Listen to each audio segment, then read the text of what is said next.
जय हिंद दोस्तों, मेरा नाम है अनिरुद्ध और मैं आप सभी का वेलकम करता हूं इंडिया डिकोडेड पर। दोस्तों, आज से कुछ दिन पहले जब वेस्ट बंगाल में जो नई गवर्नमेंट है वो शपथ ग्रहण कर रही थी, उसी दिन शाम को वेस्ट बंगाल की नई सरकार के द्वारा ऐलान कर दिया गया था that without wastage of time वो लोग बीएसएफ को 600 एकड़ की जो ज़मीन है वो सौंपने वाले हैं और ये पूरा का पूरा प्रोसेस मात्र 45 डेज में कंप्लीट किया जाएगा। एंड आई डिस्टिंक्टली रिमेंबर उस दिन जिस दिन ये अनाउंसमेंट हुई थी, बहुत सारे ऐसे स्केप्टिकल लोग थे, बहुत सारे ऐसे लोग थे जो कि कह रहे थे कि ये केवल बातें हैं, ये केवल कैंपेनिंग की बातें थी और ये रियलिटी में ऐसा होने नहीं वाला है। Well, guess what has happened. West Bengal के जो फिलहाल नए सीएम हैं श्री शुवेंदु अधिकारी साहब, उनके द्वारा एक नहीं बल्कि 2 इंपॉर्टेंट अनाउंसमेंट्स को उन्होंने खुद से आकर के यहाँ पे किया है। नंबर 1 कि बीएसएफ को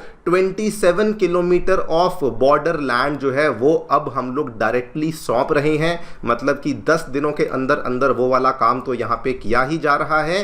एंड सेकेंडली, जब पीएम मोदी ने वेस्ट बंगाल की जीत के बाद अनाउंस किया था कि नंबर 1 प्रायोरिटी पे रहने वाला है वेस्ट बंगाल में जितने भी अवैध तरीके से रहने वाले लोग हैं उनको लेकर एक्शन लिया जाएगा, उसको लेकर वेस्ट बंगाल के सीएम ने खुद इस चीज़ को कहा है। दोस्तों, मैं आपको वीडियो भी दिखा दूंगा जो इन्होंने अनाउंसमेंट करी है दैट जो असम वाला मॉडल है उसको अब हम लोग वेस्ट बंगाल में इंप्लीमेंट करने जा रहे हैं। सीएए की जो प्रक्रिया है उसको भी वेस्ट बंगाल में शुरू करने जा रहे हैं। आप लोग लाइन से देखते चलिए, खबरें ये आना शुरू हो चुकी हैं। West Bengal government to detect, delete and deport illegal infiltrators, ये स्टेटमेंट है सीएम अधिकारी ने दिया है।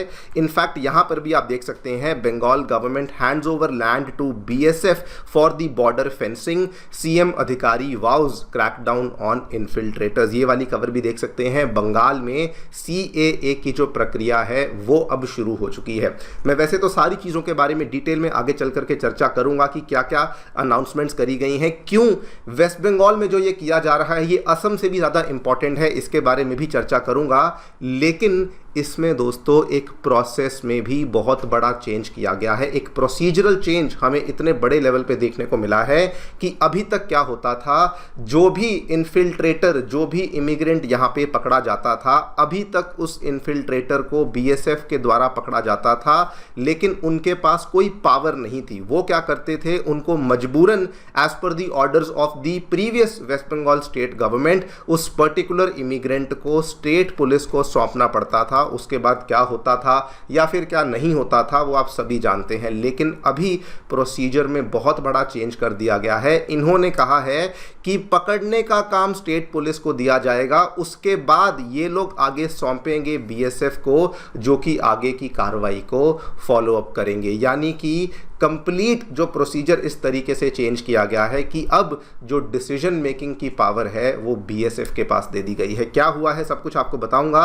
सबसे पहले इस वीडियो क्लिपिंग को देखिए। मैं थोड़ा सा जानबूझ के इस वीडियो क्लिपिंग की स्पीड को बढ़ा रहा हूं बिकॉज इसमें जो स्पीड है वो बहुत ही ज़्यादा स्लो है, लेकिन this is the official announcement जो कि वेस्ट बंगाल के सीएम अधिकारी जी के द्वारा करी गई है। After long time BSF as well as the government of India approach state government to hand over the adequate land to complete the fencing in Indo-Bangladesh border. But earlier state government did not respond it. They denied due to their non-cooperation.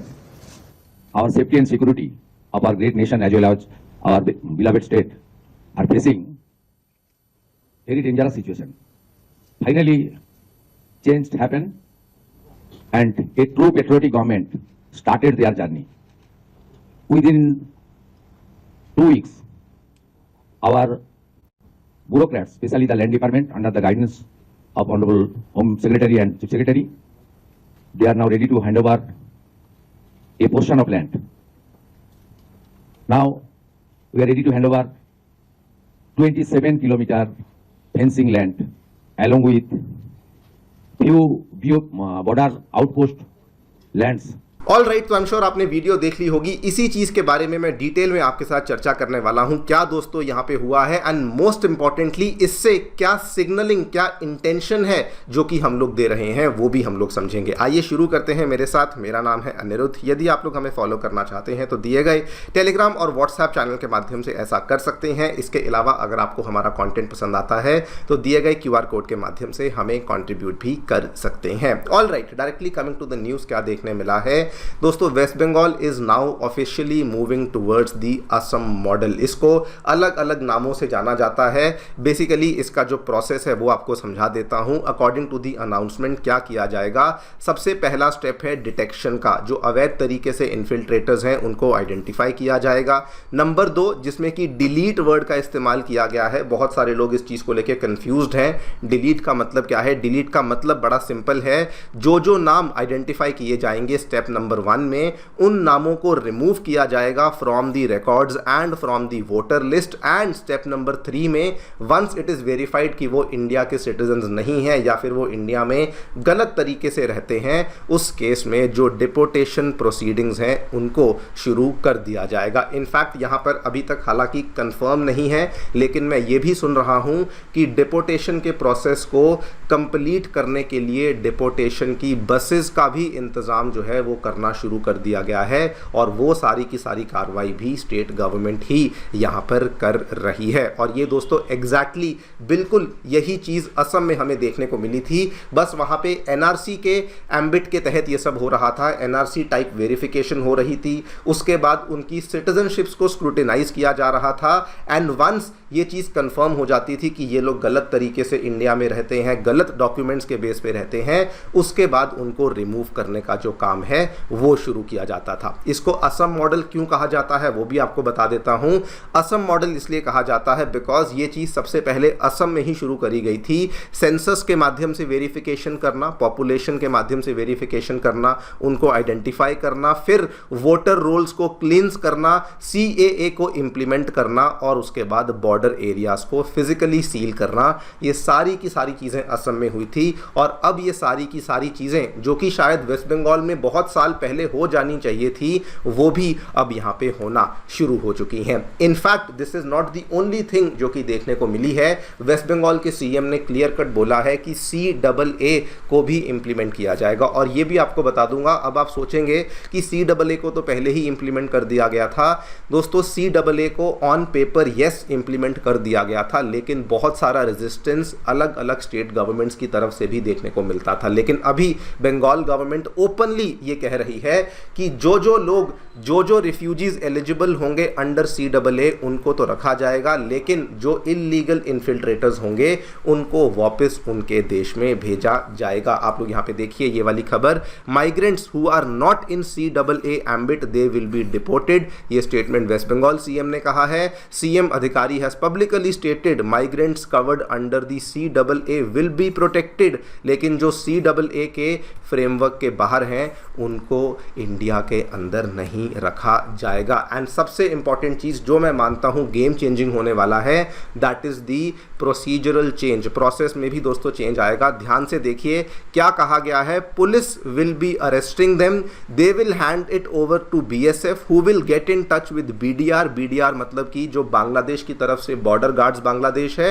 And then ultimately deport किया जाएगा। पहले क्या होता था, BSF के ऊपर पकड़ने की जिम्मेदारी थी, वो अल्टीमेटली स्टेट पुलिस को देते थे। स्टेट पुलिस आप लोग जानते ही हैं कि अभी तक कैसे काम कर रही थी, किसके कहने पे काम कर रही थी। लेकिन अभी वो सारी की सारी चीज़ें बदलने वाली हैं, बिकॉज पुलिस के ऊपर दारोमदार ला दिया गया है अरेस्ट का।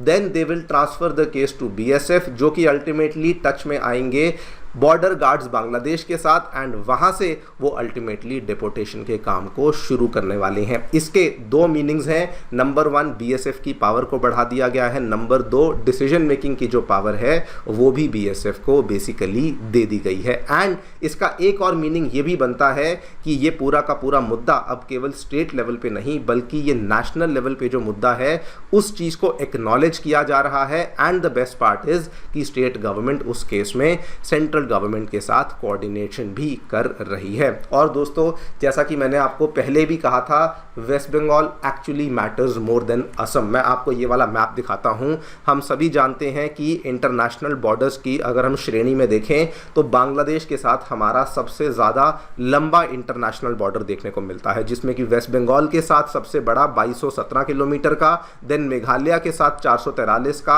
856 का त्रिपुरा के साथ, 318 का मिजोरम के साथ, और असम का 262 किलोमीटर है। यस, असम में भी ये चीज़ इंपॉर्टेंट थी, असम में भी प्रॉब्लम्स थी, लेकिन आप स्केल देखिए, यहाँ पे 262 किलोमीटर का बॉर्डर था, यहाँ पे 2217 किलोमीटर का बॉर्डर था, जिसमें 500 से भी ज़्यादा किलोमीटर का बॉर्डर फेंस नहीं था। एंड इसीलिए West Bengal becomes very very important, not just because numerical numbers यहाँ पे कहते हैं कि वेस्ट बंगाल का बॉर्डर ज़्यादा था, लेकिन वाकई में दोस्तों वेस्ट बंगाल मेन कॉरिडोर बना हुआ था इन्फिल्ट्रेशन के लिए, इवन तस्करी के लिए भी वेस्ट बंगाल मेन कॉरिडोर बना हुआ था।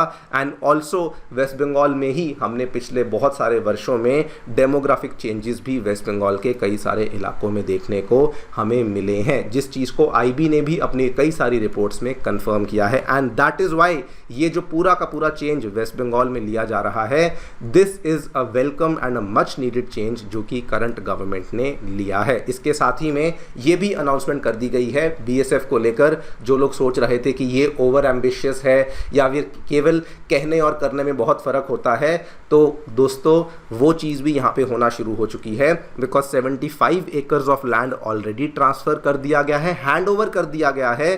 27 किलोमीटर के स्ट्रेच के ऊपर फेंसिंग के काम को शुरू कर दिया जाएगा, यानी कि प्रोसेस केवल अब लाल फीताशाही में या फिर फाइलों में नहीं फंसा हुआ है, प्रोसेस वाकई में हो चुका है। और ये चीज़ अगेन अपने आप में बड़ी बात है, बिकॉज इस प्रोसेस को करवाने में सेंट्रल गवर्नमेंट ने भी बहुत जोर लगाया, कलकत्ता की हाई कोर्ट ने बहुत जोर लगाया, बीएसएफ ने खुद भी बहुत सारी रिक्वेस्ट करी, लेकिन प्रीवियस गवर्नमेंट इस चीज़ में कोऑपरेट नहीं कर रही थी। बट अभी ये सारे के सारे चेंजेस अब हमें यहाँ पे देखने को मिल रहे हैं। और अब कुछ लोग बोलेंगे कि केवल 27 किलोमीटर ही हुआ है, तो दोस्तों इसका सिग्नलिंग देखिए, पॉलिसी पैरालिसिस खत्म हो चुका है। इसके साथ ये भी सिग्नलिंग देखिए कि CAA अब केवल कहने के लिए नहीं, सिंबॉलिक नहीं है, उसका वाकई में इस्तेमाल किया जाएगा। बॉर्डर सिक्योरिटी पॉलिटिकल सेंसिटिविटीज़ को ओवरराइड करेगी, और मोस्ट इंपॉर्टेंटली जो इंडिया का ईस्टर्न बॉर्डर है वो भी अब एक प्रायोरिटी सिक्योरिटी थिएटर बनने वाला है, जो कि